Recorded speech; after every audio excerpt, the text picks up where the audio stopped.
He should know he does not have to invite me to tweet or blog. I'm a machine.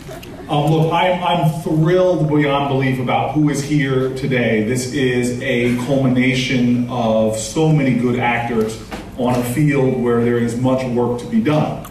I have a deep sense of gratitude to the White House and to the leadership that is here right now, a deep sense of gratitude to the congressman and his team and all that they have contributed, the numerous nonprofits that are here, business people are here, the profound institution that is Rutgers University, and so many others from my team and others that are here. But if I can possibly strike a note that I hope you do not think in any way is inappropriate, there is an urgency in America that is making this day not just good, but needed.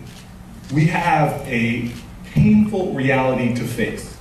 That we in America are facing the first generation of Americans that will have a lower literacy rate than their parents did. We're facing the first generation of Americans that will have a much deeper debt in terms of real dollars that their parents had. We're facing a generation of Americans whose impact in the global economy could be declining potentially and not rising. Now this should get us all pretty fired up and have us all be thinking, no way, not on my watch. We are in an interesting time because with all of these challenges and trend lines that are working against us, we also find ourselves at a time of profound opportunity and tremendous possibility. But I know that it is not just gonna happen, and especially not gonna just happen by government doing more. It really comes down to us in our communities, our families, our neighborhoods, and the decisions that we make to go after it. Frederick Douglass said, in life you don't get everything you pay for, but you must pay for everything that you get. And we understand that there's no change that will just happen. As King says, it won't roll into the wheels of inevitability. It must happen from people who are determined to make it so. I'm proud that now when it comes to the opportunities being made available from the White House, the partnerships here at Rutgers, the business incubators, the access to capital, so many of the things that I see happening with organizations standing up and doing more. We have fertile ground, but we need to have that entrepreneurial spirit. That's what built America. And especially in the minority communities who have such a powerful history of overcoming insurmountable odds to break the chains of literally slavery, opening the doors of opportunity, crushing Jim Crow. We now must confront the last big hurdle to true justice in America, which is not just having access to sit at a lunch counter, not just having equal rights in terms of the civil rights achievements, but having the opportunity to create lasting wealth and lasting enrichment of our communities. We now face in America where I look at cities as not a problem, but we are the solution.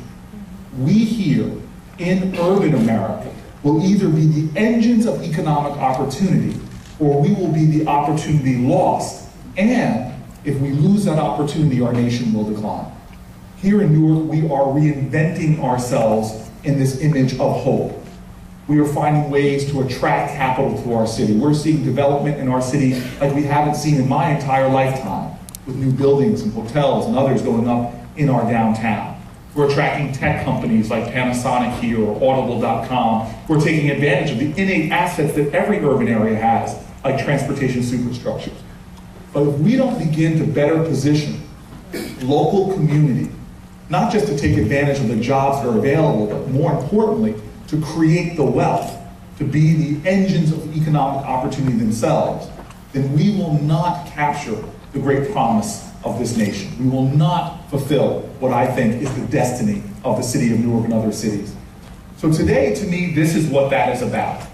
We are here to talk about creating that life that I believe God wants it to have, life and have it more abundantly.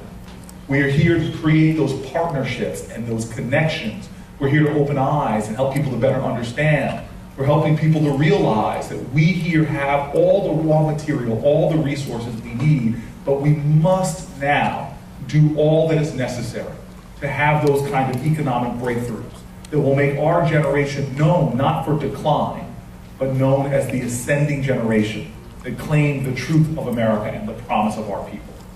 And so I conclude with where I started, a great man named Frederick Douglass, who I quoted before, but I love what he said. He said, I prayed for years for my freedom, and I was still a slave.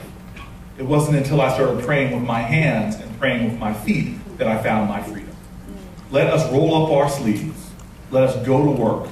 Let us create the destiny that we know we not only deserve, but that God has promised to us. Let us build a brighter future and a greater America. And let's start doing it in our urban centers. Thank you.